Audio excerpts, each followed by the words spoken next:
Hello दोस्तों, कैसे हैं आप लोग। आज हम लोग जितेंद्र सर के साथ उपस्थित हुए हैं इकोनॉमी को लेकर।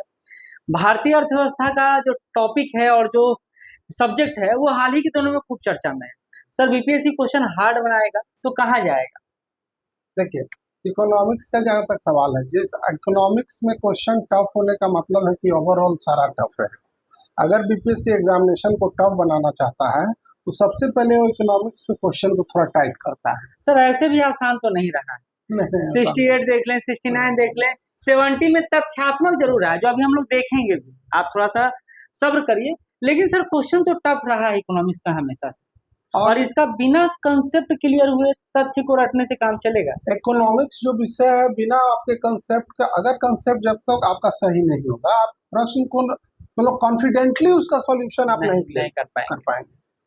तो एक बात और है, इकोनॉमिक्स का कुछ क्वेश्चन है जो आपको करंट में भी दिखाई देता है, जैसे बिहार बजट, इकोनॉमिक सर्वे और ऐसे तथ्यात्मक वाक्य हैं जो आपको करंट अफेयर में दिखाई देगा, और वो आपको इकोनॉमिक्स में पढ़ना है। तो कई सारे क्वेश्चन जो आपको इकोनॉमिक्स में नहीं दिखते हैं वो करंट अफेयर में चले जाते हैं, या सर करंट अफेयर कुछ क्वेश्चन इकोनॉमी में चले आते हैं।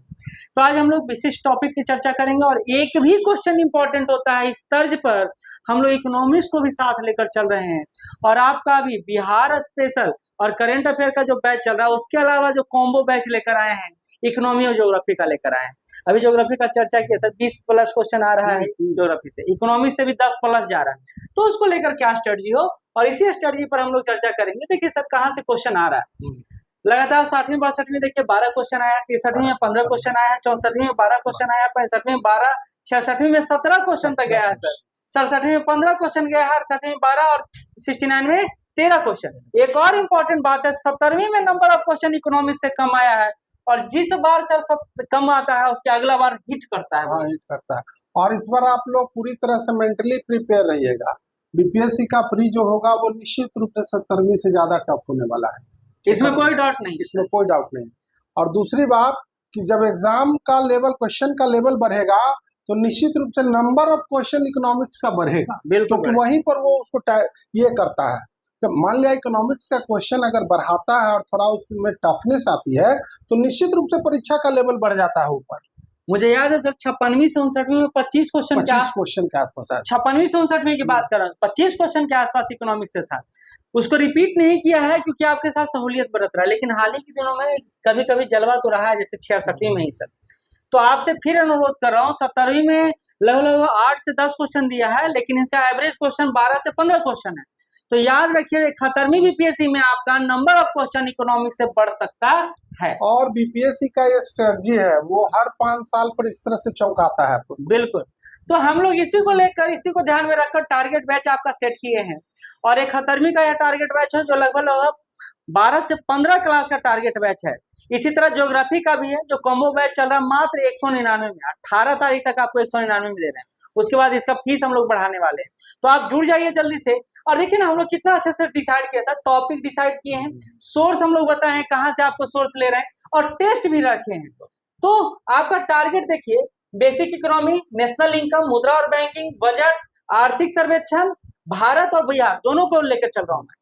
भारतीय कृषि, पंचवर्षीय योजना, गरीबी बेरोजगारी, सार्वजनिक वित्त, मुद्रास्फीति, ये सारा इंपॉर्टेंट सेक्शन है जहां से लगातार बीपीएससी क्वेश्चन पूछा है। और हम लोग रमेश सिंह, लाल एंड लाल, एनसीईआरटी और श्योर सक्सेस क्लास नोट्स के साथ साथ अन्य जो मैगजीन आ रहा है, जैसे सर प्रतियोगिता दर्पण, अतिरिक्तांक, उसको भी साथ लेकर हम लोग चल रहे हैं सर। सोर्सेस तो बहुत अच्छा है सर। यहाँ पे एक मैं बात पूछना चाहता हूँ सर, इसमें जो इंडियन आपको एक्सपोर्ट में फॉरेन ट्रेड वाली, तो वो तो इकोनॉमिक्स आपका अतिरिक्तांक सर, जो प्रतियोगिता दर्पण का अतिरिक्तांक है उसमें दिया हुआ है सर, सारा बहुत अच्छे से। फॉरेन ट्रेड को आप तो शामिल किए इकोनॉमिक सर्वे में ना? हाँ, इकोनॉमिक सर्वे में भी है, अतिरिक्तांक में भी है, तो दोनों जगह है, तो आपको इसको लेकर दिक्कत नहीं होगा, मुझे यार लगता है।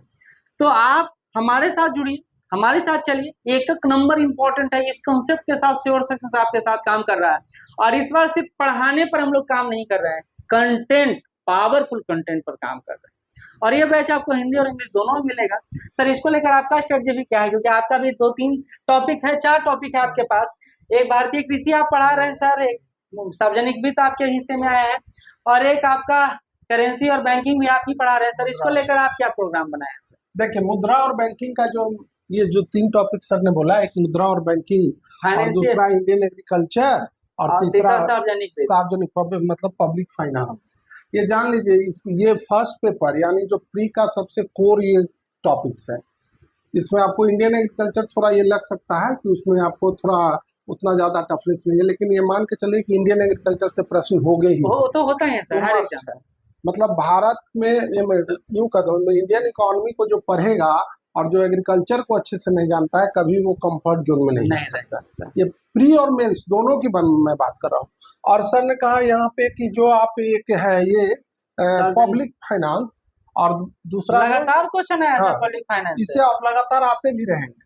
बिल्कुल, पब्लिक फाइनेंस या सार्वजनिक वित्त से प्रश्न आते ही रहेंगे, क्योंकि आज सरकार, खास करके भारत सरकार या जितने भी अंडर डेवलप कंट्री हैं या रिच कंट्री ही क्यों ना हो, उनके यहाँ पब्लिक फाइनेंस एक बहुत बड़ा मुद्दा रहता है। पब्लिक फाइनेंस इसलिए रहता है कि उसमें सरकार जो है यानी उसके वित्त के क्या साधन है, यानी कितनी आय वो तब करता है, कितना खर्च करता है, अपनी आय को बढ़ाने के लिए कौन कौन से उपाय कर रहा है ना।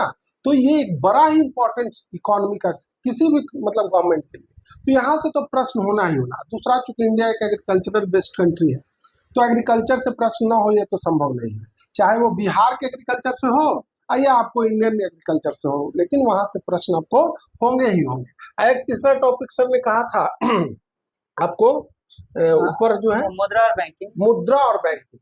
तो जान लीजिए, मुद्रा और बैंकिंग सिस्टम यानी मॉनेटरी पॉलिसी से लेते हुए मुद्रा और बैंकिंग, या भारत में बैंकिंग तो आरबीआई भी देखना है सर, सारे बैंकिंग सिस्टम को भी देखना है, और खास करके बिहार के पर्सपेक्टिव में आपको बैंकिंग सिस्टम को देखना है, क्योंकि बिहार में मान लिया कि बैंकिंग सिस्टम क्या है, उसको और डेवलप करने की बात हो रही है। बैंकिंग व्यवस्था जितना सुदृढ़ होगा, बिहार में इकोनॉमी को उतना बूस्टअप होगा। यानी हम लोग देखिए इकोनॉमी पढ़ाते समय ध्यान रखेंगे कि भारत का अर्थव्यवस्था और बिहार की अर्थव्यवस्था कंबाइन होकर हम लोग आपको प्रस्तुत करें, इससे आपका ओवरऑल कंसेप्ट पड़ेगा। और अगर हम लोग आपके यहाँ से 5 नंबर भी इंक्रीज करवा देते हैं तो वो आपका पीटी निकालने में। और सर मैं एक बात यहाँ कहना चाहता हूँ, बहुत से लड़के ये सोचते हैं कि अगर हम ये इसको इकोनॉमिक्स के मतलब 10 क्वेश्चन 12 क्वेश्चन आता है, यदि उसको 100 भी देख ले तो हमारा उधर फोकस करेंगे तो मेरा वो क्या होगा, नंबर इंक्रीज है। लेकिन ऐसा होता नहीं है। बिल्कुल, अगर इस तरह की बातें आपके मन में चल रहा है तो मैं दावे के साथ कह सकता हूं कि करंट अफेयर से यदि आप 30 क्वेश्चन पूछा गया है तो कितने बच्चे होंगे जो 26 क्वेश्चन बनाते हैं। बिल्कुल,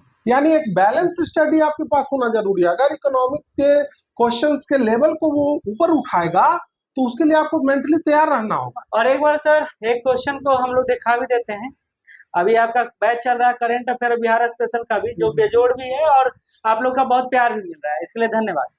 क्वेश्चन सर देखिए कंसेप्ट बेस्ड इस बार नहीं आया 17वीं में सर, फैक्ट बेस्ड आया, लेकिन जब 69 का क्वेश्चन आप देखिएगा तो कंसेप्ट बेस्ड और टफेस्ट पेपर आता है इकोनॉमी का। तो आप लोग इसका तैयारी अच्छे से करें, हम लोग आपको इसमें सहायता जरूर करेंगे, लेकिन लास्टली आपको ही पढ़ना है, आपको ही करना है ना सर। एक बार हम कहने का हम लोग का मतलब है इकोनॉमिक्स का जो क्वेश्चन है, जो उसका रेंज है पूछने का, वहां तक हम आपको पहुंचा देंगे, है ना। मेरा ये सहयोग आपको होगा कि उस टॉपिक तक आपको हम ले जाएंगे और सारे फैक्ट्स और कंसेप्ट आपके सामने रख देंगे, लेकिन आप बाद में जो मेहनत का है वो तो आपका विषय है। तो मेरी तरफ से कोई शिकायत आपको नहीं होगी, इस बात के लिए मैं आपको इंश्योर करना चाहता हूँ। चलिए, तो आज यहीं तक हम लोग इकोनॉमी को लेकर बात कर रहे थे। फिर से बताते जाऊं, 17वीं में जो क्वेश्चन आया है बहुत ही अच्छा आया है, तथ्यात्मक आया है, लेकिन टफ होता है, तथ्य हमेशा टफ बहुत से फैक्चुअल क्वेश्चन 17वीं को लेकर जो बच्चे 2-3 बार मेंस लिखे हैं वो बाहर हो चुके हैं। तो इसलिए इस पर ज्यादा फोकस हम लोग का रहेगा और हम लोग का फोकस 69 और 70 को मिलाकर लेकर चलने का रहेगा। आप जरूर जुड़े और साथ में इसका लाभ लें। धन्यवाद। और एक बात अल्टीमेटली लास्ट में कहना चाहता हूँ कि हम लोग का जो स्ट्रेटजी है वो ना तो केवल फैक्चुअल है, ना ही केवल कंसेप्चुअल, क्योंकि जब बिहार में प्री एग्जाम दे रहे हैं स्टेट पीसीएस का, तो हम लोग जानते हैं, हम लोग का ऑब्जर्वेशन है कि मतलब 50-50 नहीं तो 60-40 जरूर रहता है, यानी कंसेप्चुअल जो होगा 40% जरूर रहेगा और 60% फैक्चुअल रहेगा, उसी को वो उलटता पलटता रहता है और उसी से सवाल। तो हम लोग इसी स्ट्रेटजी के साथ हर विषय को लेकर आगे बढ़ रहे हैं, चाहे इकोनॉमिक्स हो, ज्योग्राफी हो, हिस्ट्री हो, कोई भी विषय। तो आपका ज्योग्राफी और इकोनॉमी का बैच 18 तारीख से शुरू हो रहा है, जुड़े और इसका लाभ। धन्यवाद।